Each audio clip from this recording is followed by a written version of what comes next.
नमस्कार। आपका हमारे YouTube चैनल पर स्वागत है। आज के वीडियो में बात करेंगे महान योद्धा डॉक्टर भीमराव अंबेडकर जी के बारे में। अंबेडकर का जन्म 14 अप्रैल 1891 को ब्रिटिश भारत के मध्य भारत प्रांत, अब मध्य प्रदेश में स्थित महूनगर सैन्य छावनी में हुआ था। वे रामजी मालोजी सकपाल और भीमाबाई की 14वीं व अंतिम संतान थे। उनका परिवार कबीर पंथ को मानने वाला मराठी मूल का था और वो वर्तमान महाराष्ट्र के रत्नागिरी जिले में आंबड़वे गांव के निवासी थे। वे हिंदू महार जाति से संबंध रखते थे, जो तब अछूत कही जाती थी, और इस कारण उन्हें सामाजिक और आर्थिक रूप से गहरा भेदभाव सहन करना पड़ता था। भीमराव अंबेडकर के पूर्वज लंबे समय से ब्रिटिश ईस्ट इंडिया कंपनी की सेना में कार्यरत रहे थे और उनके पिता रामजी सकपाल भारतीय सेना की महू छावनी में सेवारत थे तथा यहां काम करते हुए वे सूबेदार के पद तक पहुंचे थे। उन्होंने मराठी और अंग्रेजी में औपचारिक शिक्षा प्राप्त की थी। अपनी जाति के कारण बालक भीम को सामाजिक प्रतिरोध का सामना करना पड़ रहा था। विद्यालयी पढ़ाई में सक्षम होने के बावजूद छात्र भीमराव को छुआछूत के कारण अनेक प्रकार की कठिनाइयों का सामना करना पड़ता था। 7 नवंबर 1900 को रामजी सकपाल ने सातारा की गवर्नमेंट हाई स्कूल में अपने बेटे भीमराव का नाम भिवा रामजी आंबड़वेकर दर्ज कराया। उनके बचपन का नाम भिवा था। आंबेडकर का मूल उपनाम सकपाल की बजाय आंबड़वेकर लिखवाया था, जो कि उनके आंबड़वे गांव से संबंधित था। क्योंकि कोकर प्रांत के लोग अपना उपनाम गांव के नाम से रखते थे, अतः आंबेडकर के आंबड़वे गांव से आंबड़वेकर उपनाम स्कूल में दर्ज करवाया गया।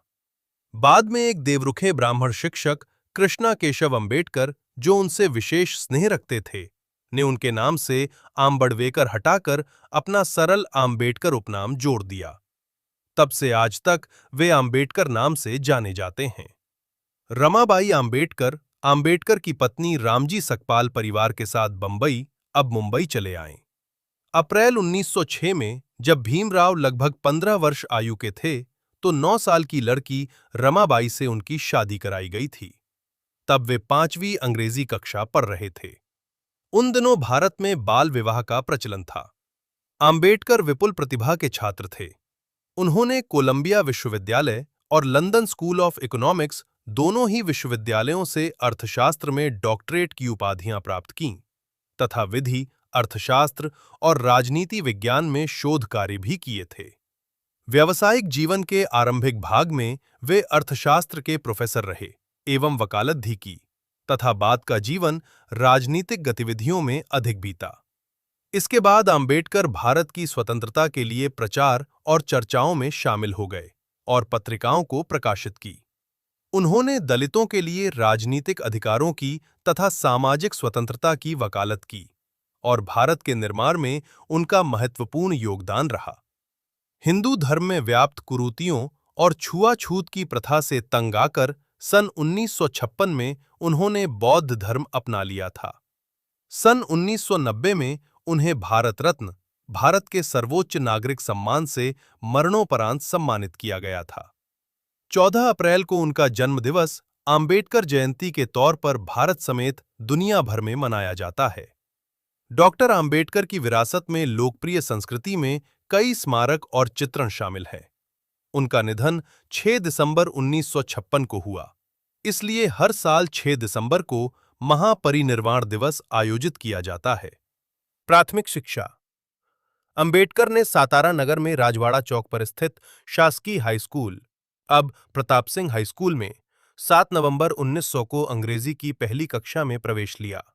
इसी दिन से उनके शैक्षिक जीवन का आरंभ हुआ था, इसलिए 7 नवंबर को महाराष्ट्र में विद्यार्थी दिवस रूप में मनाया जाता है। उस समय उन्हें भिवा कहकर बुलाया जाता था। स्कूल में उस समय भिवा रामजी अंबेडकर, ये उनका नाम उपस्थिति पंजिका में क्रमांक 1914 पर अंकित था। जब वे अंग्रेजी चौथी कक्षा की परीक्षा उत्तीर्ण हुए, तब क्योंकि ये अछूतों में असामान्य बात थी, इसलिए भीमराव की इस सफलता को अछूतों के बीच सार्वजनिक समारोह के रूप में मनाया गया और उनके परिवार के मित्र एवं लेखक दादा केलुस्कर द्वारा स्वलिखित बुद्ध की जीवनी उन्हें भेंट दी गई। इसे पढ़कर उन्होंने पहली बार गौतम बुद्ध व बौद्ध धर्म को जाना एवं उनकी शिक्षा से प्रभावित हुए। माध्यमिक शिक्षा 1897 में अंबेडकर का परिवार मुंबई चला गया, जहां उन्होंने एल्फिंस्टोन रोड पर स्थित शासकीय हाई स्कूल में आगे की शिक्षा प्राप्त की। 1912 तक उन्होंने बॉम्बे विश्वविद्यालय से अर्थशास्त्र और राजनीतिक विज्ञान में कला स्नातक बीए की डिग्री प्राप्त की और बड़ौदा राज्य सरकार के साथ काम करने लगे। उनकी पत्नी ने अभी अपने नए परिवार को स्थानांतरित कर दिया था और काम शुरू किया जब उन्हें अपने बीमार पिता को देखने के लिए मुंबई वापस लौटना पड़ा, जिनका 2 फरवरी 1913 को निधन हो गया। 1913 में अंबेडकर 22 वर्ष की आयु में संयुक्त राज्य अमेरिका चले गए, जहां उन्हें सयाजीराव गायकवाड़ तृतीय, बड़ौदा के गायकवाड़ द्वारा स्थापित एक योजना के अंतर्गत न्यूयॉर्क नगर स्थित कोलंबिया विश्वविद्यालय में स्नातकोत्तर शिक्षा के अवसर प्रदान करने के लिए 3 वर्ष के लिए $11.50 प्रति माह बड़ौदा राज्य की छात्रवृत्ति प्रदान की गई थी। वहां पहुंचने के तुरंत बाद वे लिविंगस्टन हॉल में पारसी मित्र नवल भातेना के साथ बस गए। जून 1915 में उन्होंने अपनी कला स्नातकोत्तर एमए परीक्षा पास की, जिसमें अर्थशास्त्र प्रमुख विषय और समाजशास्त्र, इतिहास, दर्शनशास्त्र और मानव विज्ञान ये अन्य विषय थे। उन्होंने स्नातकोत्तर के लिए प्राचीन भारतीय वाणिज्य एंशियंट इंडियन कॉमर्स विषय पर शोध कार्य प्रस्तुत किया। अंबेडकर जॉन डेवी और लोकतंत्र पर उनके काम से प्रभावित थे। 1916 में उन्हें अपना दूसरा शोध कार्य भारत का राष्ट्रीय लाभांश, एक ऐतिहासिक और विश्लेषणात्मक अध्ययन national dividend of India, a historical and analytical study के लिए दूसरी कला स्नातकोत्तर प्रदान की गई और अंततः उन्होंने लंदन की राह ली। 1916 में अपने तीसरे शोध कार्य ब्रिटिश भारत में प्रांतीय वित्त का विकास, evolution of provincial finance in British India के लिए अर्थशास्त्र में पीएचडी प्राप्त की। अपने शोध कार्य को प्रकाशित करने के बाद 1927 में अधिकृत रूप से पीएचडी प्रदान की गई। 9 मई को उन्होंने मानव विज्ञानी अलेक्जेंडर गोल्डन वेजर द्वारा आयोजित एक सेमिनार में भारत में जातियां, उनकी प्रणाली, उत्पत्ति और विकास नामक एक शोध पत्र प्रस्तुत किया, जो उनका पहला प्रकाशित पत्र था। 3 वर्ष तक की अवधि के लिए मिली हुई छात्रवृत्ति का उपयोग उन्होंने केवल 2 वर्षों में अमेरिका में पाठ्यक्रम पूरा करने में किया और 1916 में वे लंदन गए। कोलंबिया विश्वविद्यालय में स्नातकोत्तर अध्ययन डॉक्टर भीमराव अंबेडकर अक्टूबर 1916 में ये लंदन चले गए और वहां उन्होंने ग्रेज इन में बैरिस्टर कोर्स विधि अध्ययन के लिए प्रवेश लिया और साथ ही लंदन स्कूल ऑफ इकोनॉमिक्स में भी प्रवेश लिया, जहां उन्होंने अर्थशास्त्र की डॉक्टरेट थीसिस पर काम करना शुरू किया। जून 1917 में विवश होकर उन्हें अपना अध्ययन अस्थायी तौर पर बीच में ही छोड़कर भारत लौट आए, क्योंकि बड़ौदा राज्य से उनकी छात्रवृत्ति समाप्त हो गई थी। लौटते समय उनके पुस्तक संग्रह को उस जहाज से अलग जहाज पर भेजा गया था, जिसे जर्मन पनडुब्बी के टारपीडो द्वारा डुबो दिया गया। ये प्रथम विश्व युद्ध का काल था। उन्हें 4 साल के भीतर अपने थीसिस के लिए लंदन लौटने की अनुमति मिली। बड़ौदा राज्य के सेना सचिव के रूप में काम करते हुए अपने जीवन में अचानक फिर से आए भेदभाव से डॉक्टर भीमराव अंबेडकर निराश हो गए और अपनी नौकरी छोड़ एक निजी ट्यूटर और लेखाकार के रूप में काम करने लगे। यहां तक कि उन्होंने अपना परामर्श व्यवसाय भी आरंभ किया, जो उनकी सामाजिक स्थिति के कारण विफल रहा। अपने एक अंग्रेज जानकार मुंबई के पूर्व राज्यपाल लॉर्ड सिडनेम के कारण उन्हें मुंबई के Sydenham college of commerce and economics में राजनीतिक अर्थव्यवस्था के प्रोफेसर के रूप में नौकरी मिल गई। 1920 में कोल्हापुर के शाहू महाराज अपने पारसी मित्र के सहयोग और कुछ निजी बचत के सहयोग से वो एक बार फिर से इंग्लैंड वापस जाने में सफल हो पाए तथा 1921 में विज्ञान स्नातकोत्तर एमएससी प्राप्त की, जिसके लिए उन्होंने provincial decentralisation of imperial finance in British India, British Bharat में शाही अर्थव्यवस्था का प्रांतीय विकेंद्रीकरण शोध ग्रंथ प्रस्तुत किया था। 1922 में उन्हें ग्रेज इन ने बैरिस्टरेट लॉज डिग्री प्रदान की और उन्हें ब्रिटिश बार में बैरिस्टर के रूप में प्रवेश मिल गया। 1923 में उन्होंने अर्थशास्त्र में डीएससी, डॉक्टर ऑफ साइंस, उपाधि प्राप्त की। उनकी thesis the problem of the rupee, its origin and it's solution, रुपये की समस्या, इसकी उत्पत्ति और इसका समाधान, पर थी।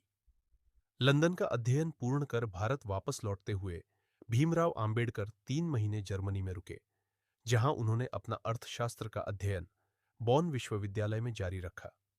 किंतु समय की कमी से वे विश्वविद्यालय में अधिक नहीं ठहर सके। उनकी तीसरी और चौथी डॉक्टरेट्स LL.D, कोलंबिया विश्वविद्यालय 1952 और डी.लिट, उस्मानिया विश्वविद्यालय 1953 सम्मानित उपाधियां थी। अब तक भीमराव आंबेडकर आज तक की सबसे बड़ी अछूत राजनीतिक हस्ती बन चुके थे। उन्होंने मुख्यधारा के महत्वपूर्ण राजनीतिक दलों की जाति व्यवस्था के उन्मूलन के प्रति उनकी कथित उदासीनता की कटु आलोचना की। आंबेडकर ने भारतीय राष्ट्रीय कांग्रेस और उसके नेता महात्मा गांधी की भी आलोचना की। उन्होंने उन पर अछूत समुदाय को एक करुणा की वस्तु के रूप में प्रस्तुत करने का आरोप लगाया। आंबेडकर ब्रिटिश शासन की विफलताओं से भी असंतुष्ट थे। उन्होंने अछूत समुदाय के लिए एक ऐसी अलग राजनीतिक पहचान की वकालत की जिसमें कांग्रेस और ब्रिटिश दोनों की ही कोई दखल ना हो। लंदन में 8 अगस्त 1930 को एक शोषित वर्ग के सम्मेलन यानी प्रथम गोलमेज सम्मेलन के दौरान आंबेडकर ने अपनी राजनीतिक दृष्टि को दुनिया के सामने रखा, जिसके अनुसार शोषित वर्ग की सुरक्षा उसके सरकार और कांग्रेस दोनों से स्वतंत्र होने में है। हमें अपना रास्ता स्वयं बनाना होगा और स्वयं। राजनीतिक शक्ति शोषितों की समस्याओं का निवारण नहीं हो सकती। उनका उद्धार समाज में उनका उचित स्थान पाने में निहित है। उनको अपना रहने का बुरा तरीका बदलना होगा। उनको शिक्षित होना चाहिए। एक बड़ी आवश्यकता उनकी हीनता की भावना को झकझोरने और उनके अंदर उस दैवीय असंतोष की स्थापना करने की है जो सभी ऊंचाइयों का स्रोत है। आंबेडकर ने कांग्रेस और गांधी द्वारा चलाए गए नमक सत्याग्रह की आलोचना की। उनकी अछूत समुदाय में बढ़ती लोकप्रियता और जन समर्थन के चलते उनको 1931 में लंदन में होने वाले दूसरे गोलमेज सम्मेलन में भी भाग लेने के लिए आमंत्रित किया गया। वहां उनकी अछूतों को पृथक निर्वाचिका देने के मुद्दे पर गांधी से तीखी बहस हुई एवं ब्रिटिश डॉक्टर आंबेडकर के विचारों से सहमत हुए। धर्म और जाति के आधार पर पृथक निर्वाचिका देने के प्रबल विरोधी गांधी ने आशंका जताई कि अछूतों को दी गई पृथक निर्वाचिका हिंदू समाज को विभाजित कर देगी। गांधी को लगता था कि सवर्णों को छुआछूत भुलाने के लिए, उनके हृदय परिवर्तन होने के लिए उन्हें कुछ वर्षों की अवधि दी जानी चाहिए। किंतु यह तर्क गलत सिद्ध हुआ जब सवर्णों हिंदुओं द्वारा पूना संधि के कई दशकों बाद भी छुआछूत का नियमित पालन होता रहा। 1932 में जब ब्रिटिशों ने आंबेडकर के विचारों के साथ सहमति व्यक्त करते हुए अछूतों को पृथक निर्वाचिका देने की घोषणा की। कम्युनल अवार्ड की घोषणा गोलमेज सम्मेलन में हुए विचार विमर्श का ही परिणाम था। इस समझौते के तहत आंबेडकर द्वारा उठाई गई राजनीतिक प्रतिनिधित्व की मांग को मानते हुए पृथक निर्वाचिका में दलित वर्ग को 2 वोटों का अधिकार प्रदान किया गया। इसके अंतर्गत एक वोट से दलित अपना प्रतिनिधि चुन सकते थे व दूसरी वोट से सामान्य वर्ग का प्रतिनिधि चुनने की आजादी थी। इस प्रकार दलित प्रतिनिधि केवल दलितों की ही वोट से चुना जाना था। इस प्रावधान से अब दलित प्रतिनिधि को चुनने में सामान्य वर्ग का कोई दखल शेष नहीं रहा था। लेकिन वहीं दलित वर्ग अपनी दूसरी वोट का इस्तेमाल करते हुए सामान्य वर्ग के प्रतिनिधि को चुनने से अपनी भूमिका निभा सकता था। ऐसी स्थिति में दलितों द्वारा चुना गया दलित उम्मीदवार दलितों की समस्या को अच्छी तरह से तो रख सकता था, किंतु गैर उम्मीदवार के लिए यह जरूरी नहीं था कि उनकी समस्याओं के समाधान का प्रयास भी करता। गांधी इस समय पूना की येरवड़ा जेल में थे। कम्युनल अवार्ड की घोषणा होते ही गांधी ने पहले तो प्रधानमंत्री को पत्र लिखकर इसे बदलवाने की मांग की, लेकिन जब उनको लगा कि उनकी मांग पर कोई अमल नहीं किया जा रहा है, तो उन्होंने मरण व्रत रखने की घोषणा कर दी। तभी आंबेडकर ने कहा कि यदि गांधी देश की स्वतंत्रता के लिए यह व्रत रखता तो अच्छा होता, लेकिन उन्होंने दलित लोगों के विरोध में यह व्रत रखा है, जो बेहद अफसोसजनक है। जबकि भारतीय ईसाइयों, मुसलमानों और सिखों को मिले इसी पृथक निर्वाचन के अधिकार को लेकर गांधी की ओर से कोई आपत्ति नहीं आई। उन्होंने यह भी कहा कि गांधी कोई अमर व्यक्ति नहीं है। भारत में न जाने कितने ऐसे लोगों ने जन्म लिया और चले गए। आम्बेडकर ने कहा कि गांधी की जान बचाने के लिए वह दलितों के हितों का त्याग नहीं कर सकते। अब मरण व्रत के कारण गांधी की तबीयत लगातार बिगड़ रही थी। गांधी के प्राणों पर भारी संकट आन पड़ा और पूरा हिंदू समाज आम्बेडकर का विरोधी बन गया। देश में बढ़ते दबाव को देख आम्बेडकर 24 सितंबर 1932 को शाम 5 बजे येरवड़ा जेल पहुंचे। यहां गांधी और आम्बेडकर के बीच समझौता हुआ, जो बाद में पूना पैक्ट के नाम से जाना गया। इस समझौते में आम्बेडकर ने दलितों को कम्युनल अवार्ड में मिले पृथक निर्वाचन के अधिकार को छोड़ने की घोषणा की, लेकिन इसके साथ ही कम्युनल अवार्ड से मिली 78 आरक्षित सीटों की बजाय पूना पैक्ट में आरक्षित सीटों की संख्या बढ़ाकर 148 करवा ली। इसके साथ ही अछूत लोगों के लिए प्रत्येक प्रांत में शिक्षा अनुदान में पर्याप्त राशि नियत करवाई और सरकारी नौकरियों से बिना किसी भेदभाव के दलित वर्ग के लोगों की भर्ती को सुनिश्चित किया और इस तरह से आम्बेडकर ने महात्मा गांधी की जान बचाई। आम्बेडकर इस समझौते से असमाधानी थे। उन्होंने गांधी के इस अनशन को अछूतों को उनके राजनीतिक अधिकारों से वंचित करने और उन्हें उनकी मांग से पीछे हटने के लिए दबाव डालने के लिए गांधी द्वारा खेला गया एक नाटक करार दिया। 1942 में आम्बेडकर ने इस समझौते का धिक्कार किया। स्टेट ऑफ माइनॉरिटी इस ग्रंथ में भी पूना पैक्ट संबंधी नाराजगी व्यक्त की है। भारतीय रिपब्लिकन पार्टी द्वारा भी इससे पहले कई बार धिक्कार सभाएं हुई है। राजनीतिक कैरियर 1926 में शुरू हुआ और 1956 तक वो राजनीतिक क्षेत्र में विभिन्न पदों पर रहे। दिसंबर 1926 में बॉम्बे के गवर्नर ने उन्हें बॉम्बे विधान परिषद के सदस्य के रूप में नामित किया। उन्होंने अपने कर्तव्यों को गंभीरता से लिया और अक्सर आर्थिक मामलों पर भाषण दिए। वे 1936 तक बॉम्बे लेजिस्लेटिव काउंसिल के सदस्य थे। 13 अक्टूबर 1935 को आम्बेडकर को सरकारी लॉ कॉलेज का प्रधानाचार्य नियुक्त किया गया और इस पद पर उन्होंने 2 वर्षों तक कार्य किया। उन्होंने दिल्ली विश्वविद्यालय के रामजस कॉलेज के संस्थापक श्री राय केदारनाथ की मृत्यु के बाद इस कॉलेज के गवर्निंग बॉडी के अध्यक्ष के रूप में भी कार्य किया। आम्बेडकर बंबई अब मुंबई में बस गए। उन्होंने यहाँ एक 3 मंजिला बड़े घर राजगृह का निर्माण कराया, जिसमें उनके निजी पुस्तकालय में 50,000 से अधिक पुस्तकें थीं। तब यह दुनिया का सबसे बड़ा निजी पुस्तकालय था। इसी वर्ष 27 मई 1935 को उनकी पत्नी रमाबाई की एक लंबी बीमारी के बाद मृत्यु हो गई।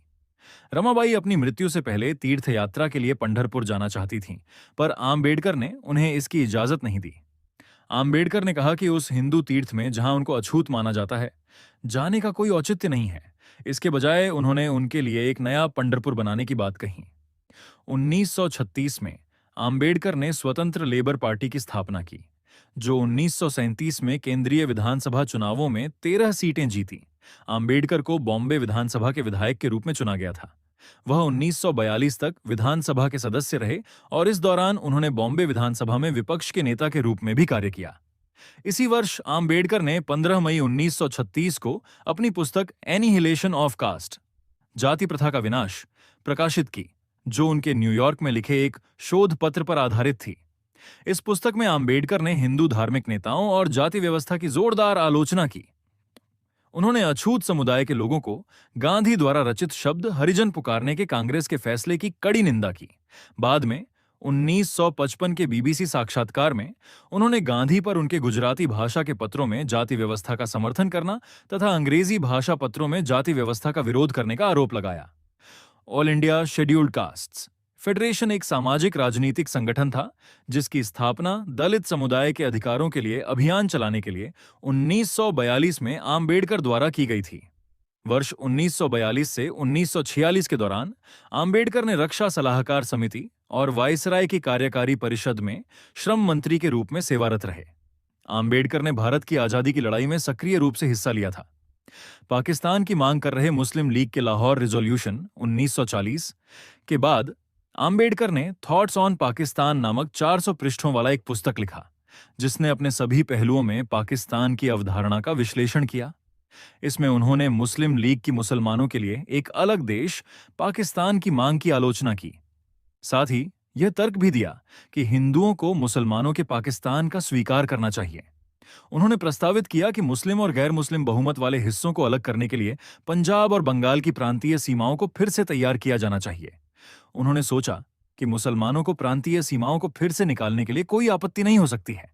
अगर उन्होंने किया तो वे काफी अपनी मांग की प्रकृति को समझ नहीं पाए। विद्वान वेंकट ढलीपाल ने कहा कि थॉट्स ऑन पाकिस्तान ने एक दशक तक भारतीय राजनीति को रोका। इसने मुस्लिम लीग और भारतीय राष्ट्रीय कांग्रेस के बीच संवाद के पाठ्यक्रम को निर्धारित किया, जो भारत के विभाजन के लिए रास्ता तय कर रहा था।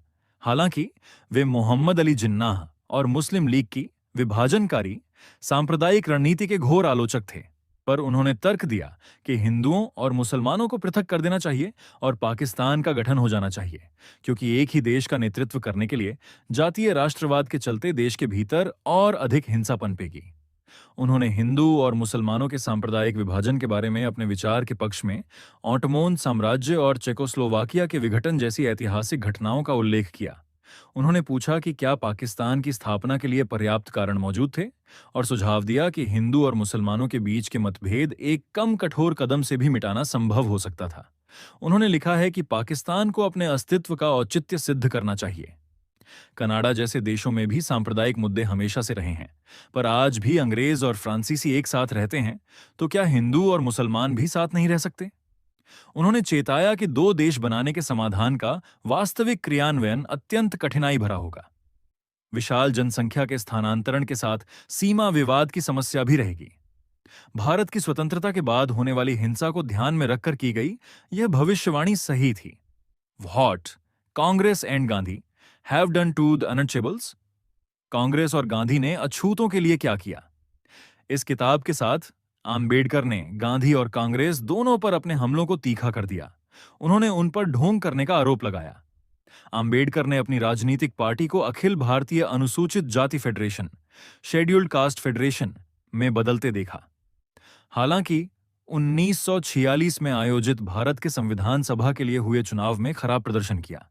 बाद में वह बंगाल, जहां मुस्लिम लीग सत्ता में थी, वहां से संविधान सभा में चुने गए थे। आम्बेडकर ने बॉम्बे उत्तर में से 1952 का पहला भारतीय लोकसभा चुनाव लड़ा, लेकिन उनके पूर्व सहायक और कांग्रेस पार्टी के उम्मीदवार नारायण काजोलकर से हार गए। 1952 में आम्बेडकर राज्यसभा के सदस्य बन गए। उन्होंने भंडारा से 1954 के उपचुनाव में फिर से लोकसभा में प्रवेश करने की कोशिश की, लेकिन वे तीसरे स्थान पर रहे। कांग्रेस पार्टी जीती। 1957 में दूसरे आम चुनाव के समय तक आम्बेडकर की निर्वाण मृत्यु हो गया था। आम्बेडकर 2 बार भारतीय संसद के ऊपरी सदन राज्यसभा में महाराष्ट्र का प्रतिनिधित्व करने वाले भारत की संसद के सदस्य बने थे। राज्यसभा सदस्य के रूप में उनका पहला कार्यकाल 3 अप्रैल 1952 से 2 अप्रैल 1956 के बीच था, और उनका दूसरा कार्यकाल 3 अप्रैल 1956 से 2 अप्रैल 1962 तक आयोजित किया जाना था। लेकिन कार्यकाल समाप्त होने से पहले 6 दिसंबर 1956 को उनका निधन हो गया।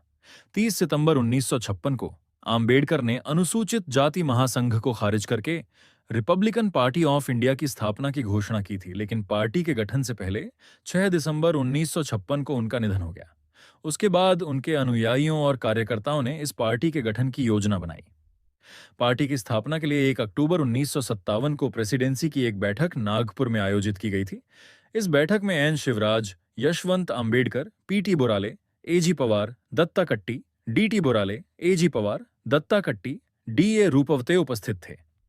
3 अक्टूबर 1957 को रिपब्लिकन पार्टी ऑफ इंडिया का गठन किया गया और एन शिवराज को पार्टी के अध्यक्ष के रूप में चुना गया था। आम्बेडकर ने अपनी पुस्तक हु वेयर द शूद्राज के द्वारा हिंदू जाति व्यवस्था के पदानुक्रम में सबसे नीची जाति यानी शूद्रों के अस्तित्व में आने की व्याख्या की। उन्होंने इस बात पर भी जोर दिया कि किस तरह से अतिशूद्र, अछूत शूद्रों से अलग हैं। 1948 में हु वेयर द शूद्राज की उत्तर कथा the untouchables, A thesis on the origin of untouchability, अछूत, छुआछूत के मूल पर एक शोध में आम्बेडकर ने हिंदू धर्म की आलोचना की। हिंदू सभ्यता, जो मानवता को दास बनाने और उसका दमन करने की एक क्रूर युक्ति है, और इसका उचित नाम बदनामी होगा। एक सभ्यता के बारे में और क्या कहा जा सकता है जिसने लोगों के एक बहुत बड़े वर्ग को विकसित किया, जिसे एक मानव से हीन समझा गया और जिसका स्पर्श मात्र प्रदूषण फैलाने का पर्याप्त कारण है। आम्बेडकर दक्षिण एशिया के इस्लाम की रीतियों के भी बड़े आलोचक थे। उन्होंने भारत विभाजन का तो पक्ष लिया, पर मुस्लिमों में व्याप्त बाल विवाह की प्रथा और महिलाओं के साथ होने वाले दुर्व्यवहार की घोर निंदा की। उन्होंने कहा, बहुविवाह और रखैल रखने के दुष्परिणाम शब्दों में व्यक्त नहीं किए जा सकते, जो विशेष रूप से एक मुस्लिम महिला के दुहक के स्रोत हैं। जाति व्यवस्था को ही लें, हर कोई कहता है कि इस्लाम गुलामी और जाति से मुक्त होना चाहिए, जबकि गुलामी अस्तित्व में है और इसे इस्लाम और इस्लामी देशों से समर्थन मिला है।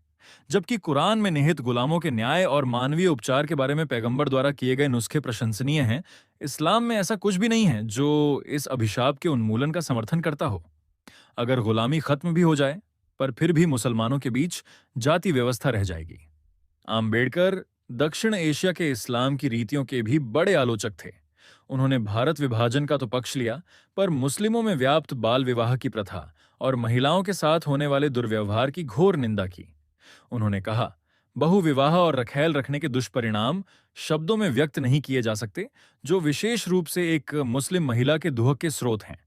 जाति व्यवस्था को ही लें, हर कोई कहता है कि इस्लाम गुलामी और जाति से मुक्त होना चाहिए, जबकि गुलामी अस्तित्व में है और इसे इस्लाम और इस्लामी देशों से समर्थन मिला है। जबकि कुरान में निहित गुलामों के न्याय और मानवीय उपचार के बारे में पैगंबर द्वारा किए गए नुस्खे प्रशंसनीय हैं, इस्लाम में ऐसा कुछ भी नहीं है जो इस अभिशाप के उन्मूलन का समर्थन करता हो। अगर गुलामी खत्म भी हो जाए, पर फिर भी मुसलमानों के बीच जाति व्यवस्था रह जाएगी। है 10 से 12 साल हिंदू धर्म के अंतर्गत रहते हुए बाबा साहेब आम्बेडकर ने हिंदू धर्म तथा हिंदू समाज को सुधारने, समता तथा सम्मान प्राप्त करने के लिए तमाम प्रयत्न किए, परंतु सवर्ण हिंदुओं का हृदय परिवर्तन न हुआ। उल्टे उन्हें निंदित किया गया और हिंदू धर्म विनाशक तक कहा गया। उसके बाद उन्होंने कहा था कि हमने हिंदू समाज में समानता का स्तर प्राप्त करने के लिए हर तरह के प्रयत्न और सत्याग्रह किए, परंतु सब निरर्थक सिद्ध हुए। हिंदू समाज में समानता के लिए कोई स्थान नहीं है। हिंदू समाज का यह कहना था कि मनुष्य धर्म के लिए है, जबकि आम्बेडकर का मानना था कि धर्म मनुष्य के लिए है। आम्बेडकर ने कहा कि ऐसे धर्म का कोई मतलब नहीं जिसमें मनुष्यता का कुछ भी मूल्य नहीं, जो अपने ही धर्म के अनुयायियों, अछूतों को धर्म शिक्षा प्राप्त नहीं करने देता, नौकरी करने में बाधा पहुंचाता है, बात बात पर अपमानित करता है और यहां तक कि पानी तक नहीं पीने देता। ऐसे धर्म में रहने का कोई मतलब नहीं। आम्बेडकर ने हिंदू धर्म त्यागने की घोषणा किसी भी प्रकार की दुश्मनी व हिंदू धर्म के विनाश के लिए नहीं की थी, बल्कि उन्होंने इसका फैसला कुछ मौलिक सिद्धांतों को लेकर किया, जिनका हिंदू धर्म में बिल्कुल तालमेल नहीं था। 13 अक्टूबर 1935 को नासिक के निकट येवला में एक सम्मेलन में बोलते हुए आम्बेडकर ने धर्म परिवर्तन करने की घोषणा की। हालांकि मैं एक अछूत हिंदू के रूप में पैदा हुआ हूं, लेकिन मैं एक हिंदू के रूप में हरगिज नहीं मरूंगा। उन्होंने अपने अनुयायियों से भी हिंदू धर्म छोड़ कोई और धर्म अपनाने का आह्वान किया। उन्होंने अपनी इस बात को भारत भर में कई सार्वजनिक सभाओं में भी दोहराया। इस धर्म परिवर्तन की घोषणा के बाद हैदराबाद के इस्लाम धर्म के निजाम से लेकर कई ईसाई मिशनरियों ने उन्हें करोड़ों रुपए का प्रलोभन भी दिया, पर उन्होंने सभी को ठुकरा दिया। निःसंदेह वो भी चाहते थे कि दलित समाज की आर्थिक स्थिति में सुधार हो, पर पराये धन पर आश्रित होकर नहीं, बल्कि उनके परिश्रम और संगठन होने से स्थिति में सुधार आए। इसके अलावा आम्बेडकर ऐसे धर्म को चुनना चाहते थे जिसका केंद्र मनुष्य और नैतिकता हो, उसमें स्वतंत्रता, समता तथा बंधुत्व हो। वो किसी भी हाल में ऐसे धर्म को नहीं अपनाना चाहते थे जो वर्णभेद तथा छुआछूत की बीमारी से जकड़ा हो, और न ही वो ऐसा धर्म चुनना चाहते थे जिसमें अंधविश्वास तथा पाखंडवाद हो। 21 मार्च 1936 के हरिजन में गांधी ने लिखा कि जब से डॉक्टर आम्बेडकर ने धर्म परिवर्तन की धमकी का बमगोला हिंदू समाज में फेंका है, उन्हें अपने निश्चय से डिगाने की हरचंद कोशिशें की जा रही है। यही गांधी जी आगे एक जगह लिखते हैं, हाँ, ऐसे समय में सवर्ण सुधारकों को अपना हृदय टटोलना जरूरी है। उसे सोचना चाहिए कि कहीं मेरे या मेरे पड़ोसियों के व्यवहार से दुखी होकर तो ऐसा नहीं किया जा रहा है। यह तो एक मानी हुई बात है कि अपने को सनातनी कहने वाले हिंदुओं की एक बड़ी संख्या का व्यवहार ऐसा है जिससे देश भर के हरिजनों को अत्यधिक असुविधा और खीज होती है। आश्चर्य यही है कि इतने ही हिंदुओं ने हिंदू धर्म क्यों छोड़ा और दूसरों ने भी क्यों नहीं छोड़ दिया।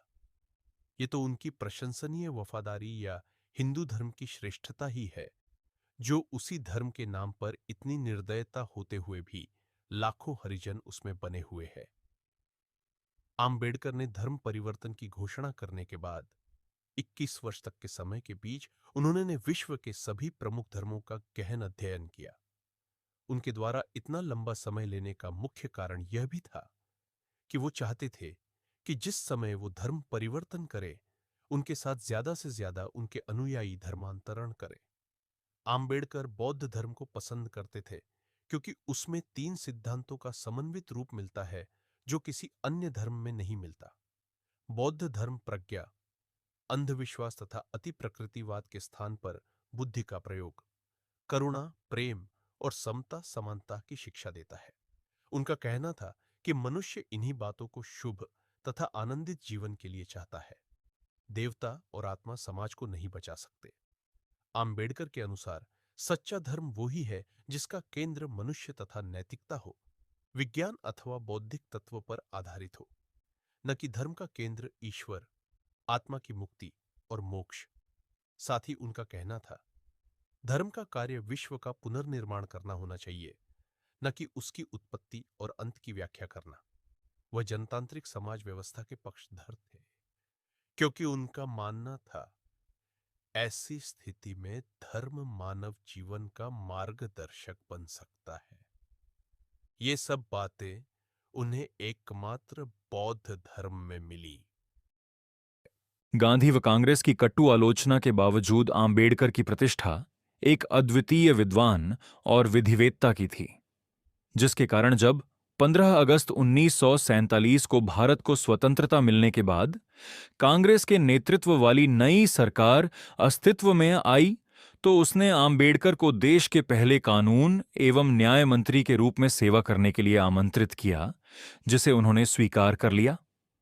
29 अगस्त 1947 को आम्बेडकर को स्वतंत्र भारत के नए संविधान की रचना के लिए बनी संविधान की मसौदा समिति के अध्यक्ष पद पर नियुक्त किया गया।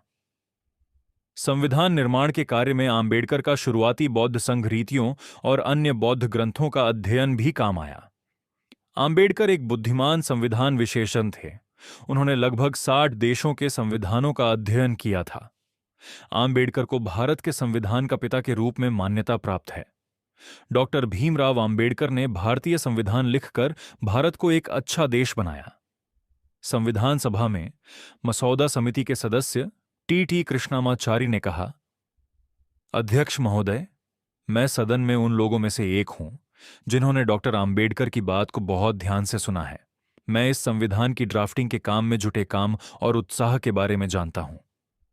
उसी समय मुझे यह महसूस होता है कि इस समय हमारे लिए जितना महत्वपूर्ण संविधान तैयार करने के उद्देश्य से ध्यान देना आवश्यक था, वह ड्राफ्टिंग कमेटी द्वारा नहीं दिया गया।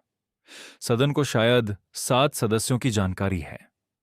आपके द्वारा नामित एक ने सदन से इस्तीफा दे दिया था और उसे बदल दिया गया था। एक की मृत्यु हो गई थी और उसकी जगह कोई नहीं लिया गया था।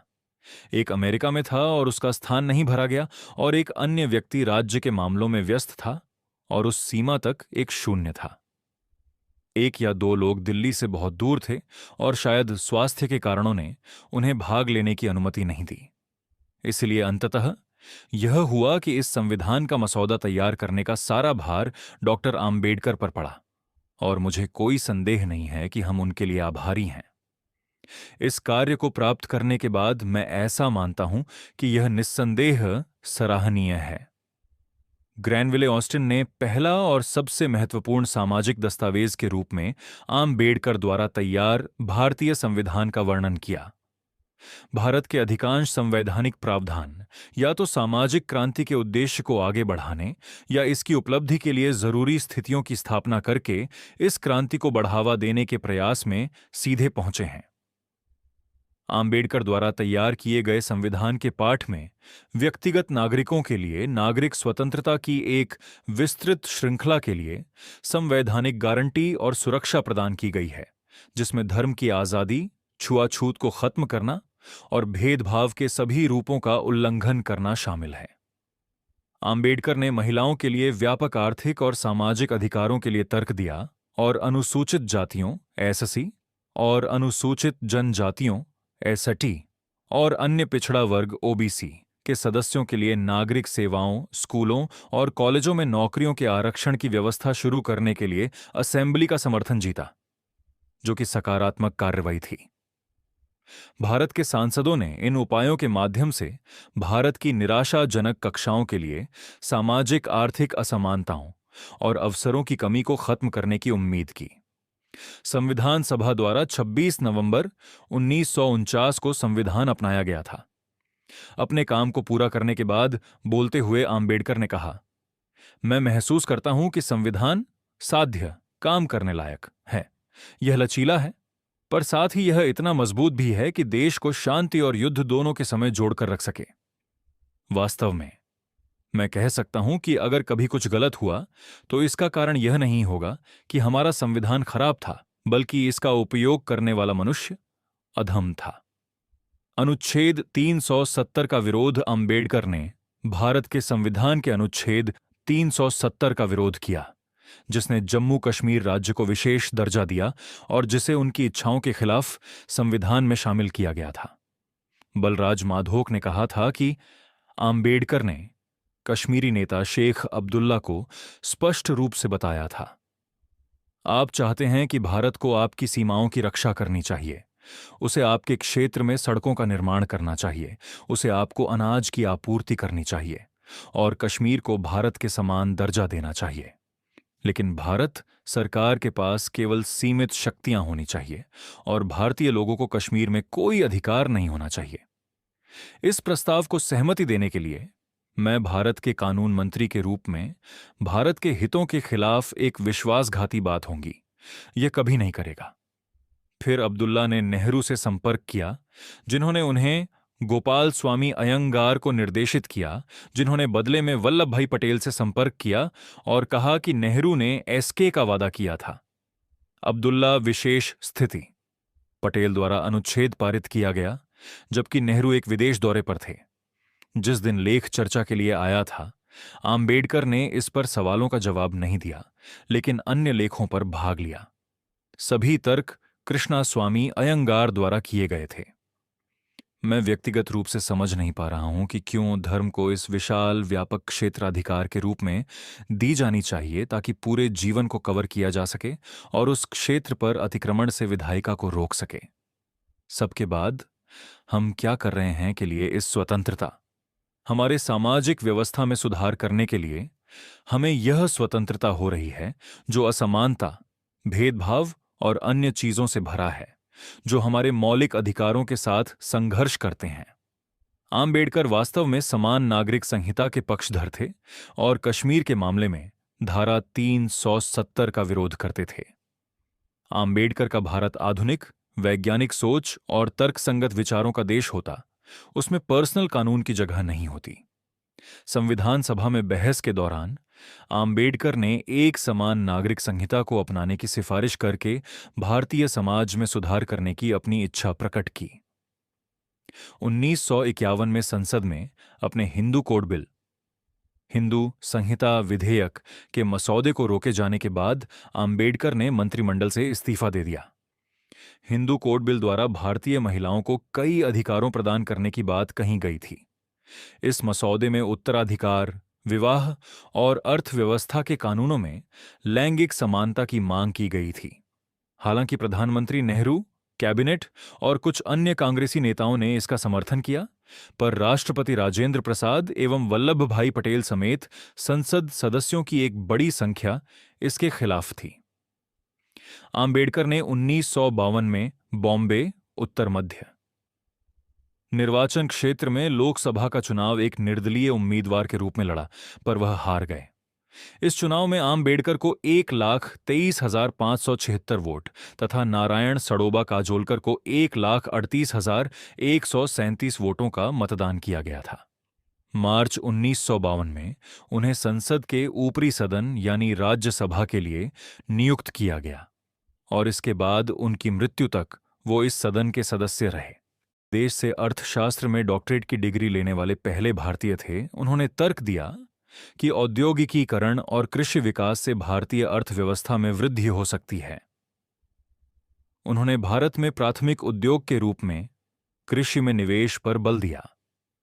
शरद पवार के अनुसार आम्बेडकर के दर्शन ने सरकार को अपने खाद्य सुरक्षा लक्ष्य हासिल करने में मदद की। आम्बेडकर ने राष्ट्रीय आर्थिक और सामाजिक विकास की वकालत की, शिक्षा, सार्वजनिक स्वच्छता, समुदाय स्वास्थ्य, आवासीय सुविधाओं को बुनियादी सुविधाओं के रूप में जोर दिया। उन्होंने ब्रिटिश शासन की वजह से हुए विकास के नुकसान की गणना की।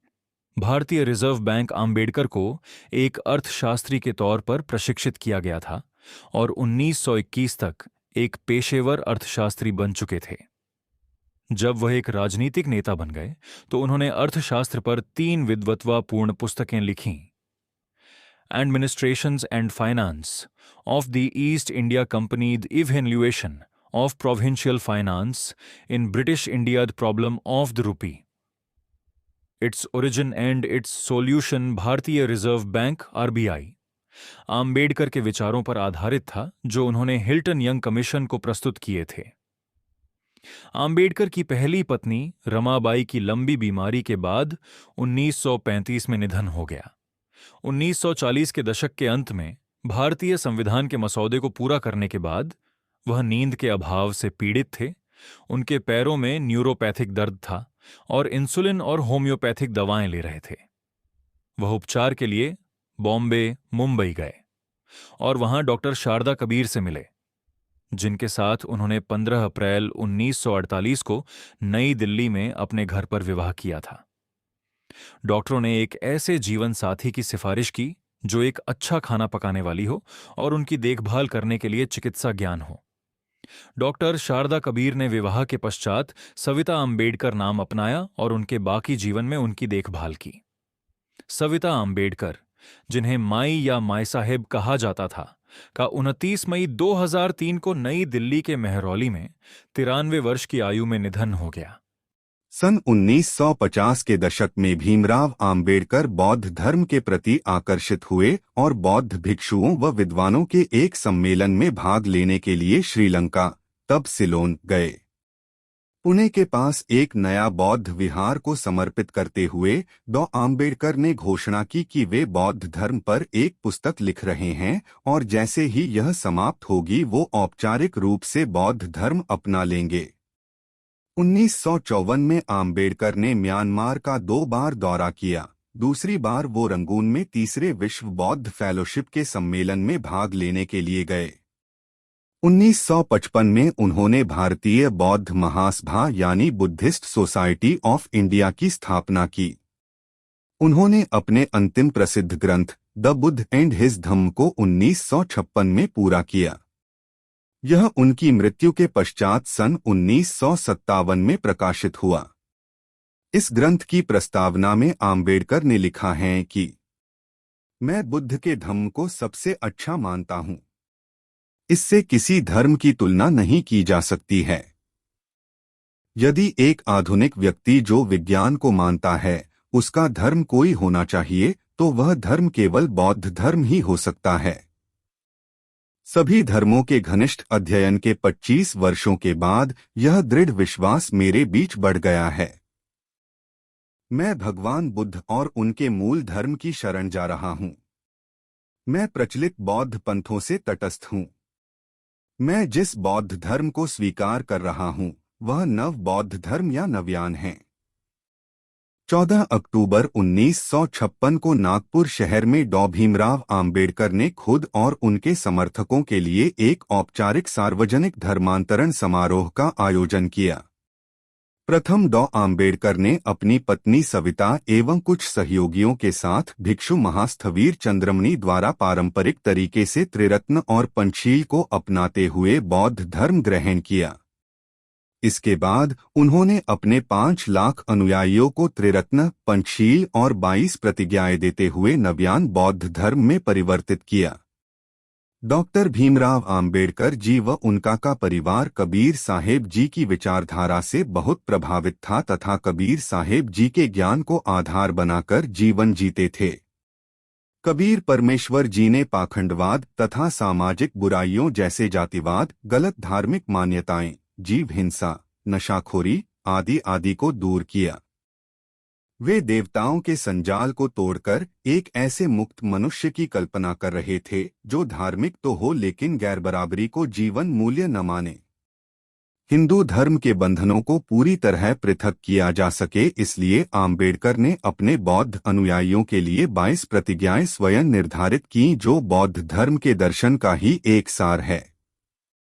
यह प्रतिज्ञाएं हिंदू धर्म की त्रिमूर्ति में अविश्वास, अवतारवाद के खंडन, श्राद्ध तर्पण, पिंडदान के परित्याग, बुद्ध के सिद्धांतों और उपदेशों में विश्वास, ब्राह्मणों द्वारा निष्पादित होने वाले किसी भी समारोह न भाग लेने, मनुष्य की समानता में विश्वास, बुद्ध के अष्टांगिक मार्ग के अनुसरण, प्राणियों के प्रति दयालुता, चोरी न करने, झूठ न बोलने, शराब के सेवन न करने, असमानता पर आधारित हिंदू धर्म का त्याग करने और बौद्ध धर्म को अपनाने से संबंधित थीं।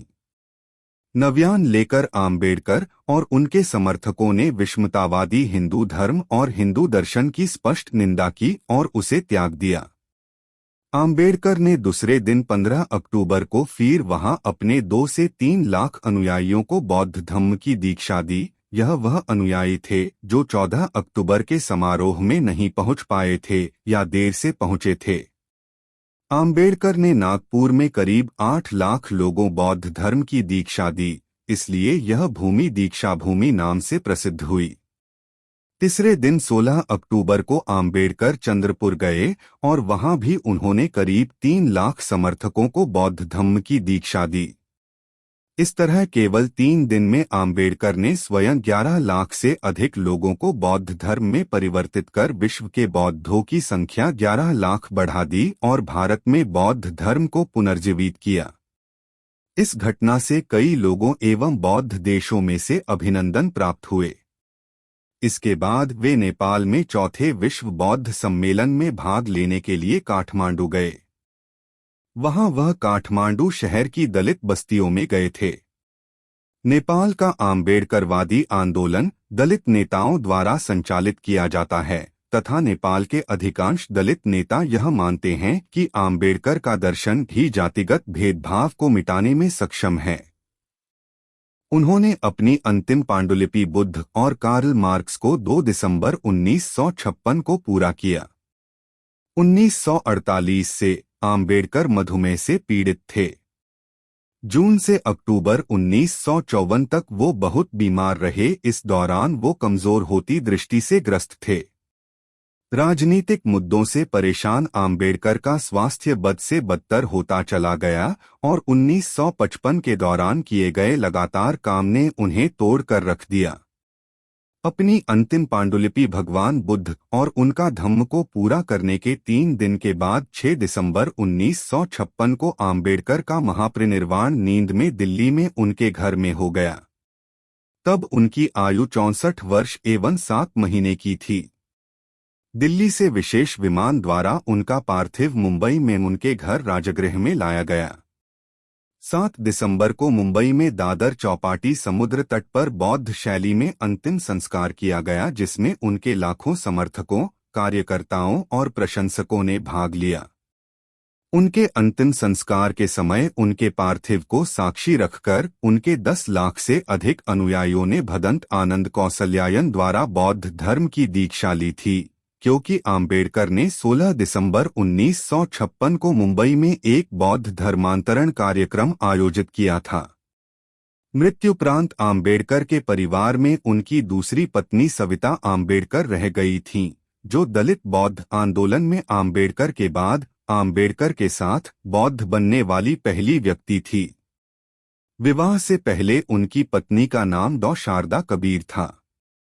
डॉ सविता आम्बेडकर की एक बौद्ध के रूप में 29 मई सन 2003 में 94 वर्ष की आयु में मृत्यु हो गई और पुत्र यशवंत आम्बेडकर के पौत्र प्रकाश आम्बेडकर भारिपा बहुजन महासंघ का नेतृत्व करते हैं और भारतीय संसद के दोनों सदनों में के सदस्य रह चुके हैं। एक स्मारक आम्बेडकर के दिल्ली स्थित उनके घर 26 अलीपुर रोड में स्थापित किया गया है। आम्बेडकर जयंती पर सार्वजनिक अवकाश रखा जाता है। 1990 में उन्हें मरणोपरांत भारत के सर्वोच्च नागरिक सम्मान भारत रत्न से सम्मानित किया गया है।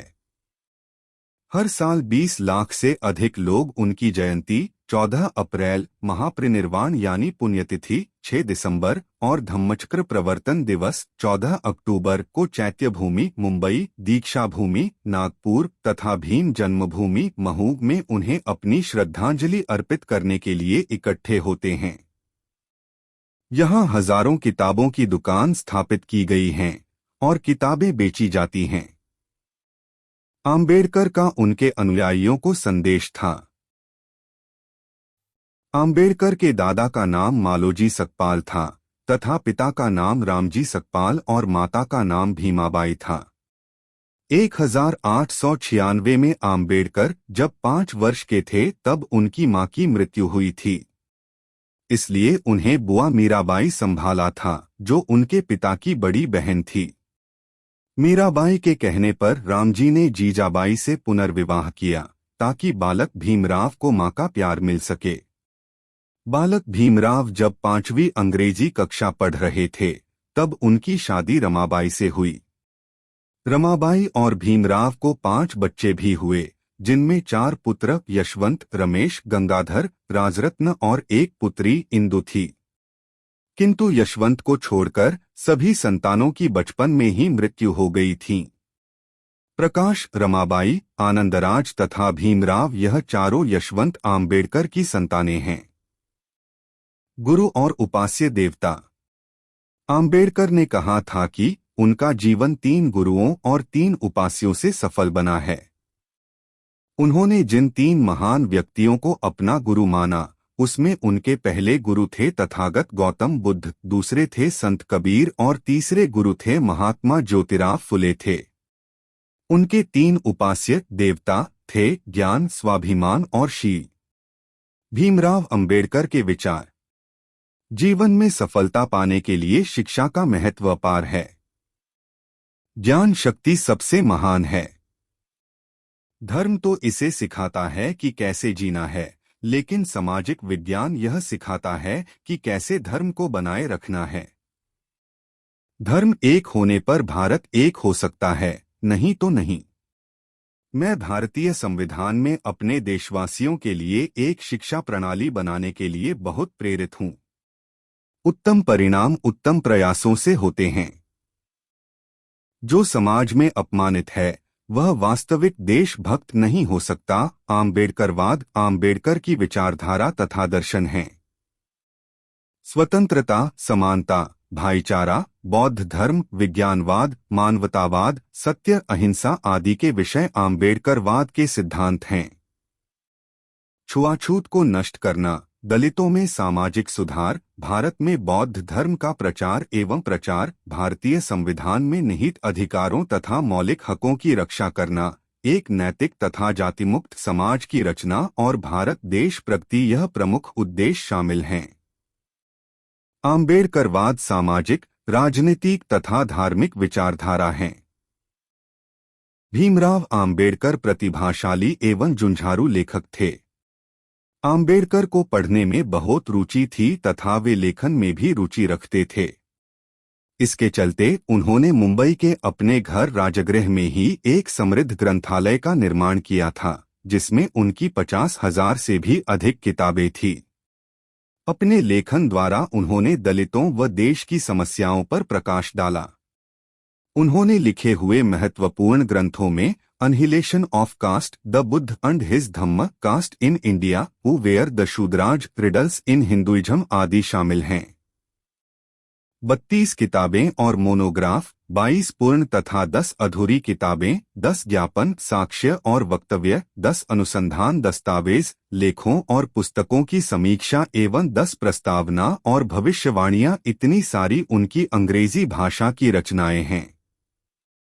146 उन्हें 11 भाषाओं का ज्ञान था, जिसमें मराठी मातृभाषा, अंग्रेजी, हिंदी, पाली, संस्कृत, गुजराती, जर्मन, फारसी, फ्रेंच, कन्नड़ और बंगाली ये भाषाएं शामिल हैं। आम्बेडकर ने अपने समकालीन सभी राजनेताओं की तुलना में सबसे अधिक लेखन किया है। उन्होंने अधिकांश लेखन अंग्रेजी में किया है। सामाजिक संघर्ष में हमेशा सक्रिय और व्यस्त होने के साथ ही उनके द्वारा रचित अनेकों किताबें, निबंध, लेख एवं भाषणों का बड़ा संग्रह है। वे असामान्य प्रतिभा के धनी थे। उनके साहित्यिक रचनाओं को उनके विशिष्ट सामाजिक दृष्टिकोण और विद्वता के लिए जाना जाता है, जिनमें उनकी दूरदृष्टि और अपने समय के आगे की सोच की झलक मिलती है। आम्बेडकर के ग्रंथ भारत सहित पूरे विश्व में बहुत पढ़े जाते हैं।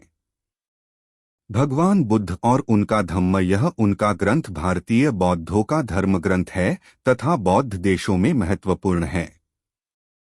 उनके DSC प्रबंध the problem of the rupee, its origin and आडा इट्स सॉल्यूशन से भारत के केंद्रीय बैंक यानी भारतीय रिजर्व बैंक की स्थापना हुई है।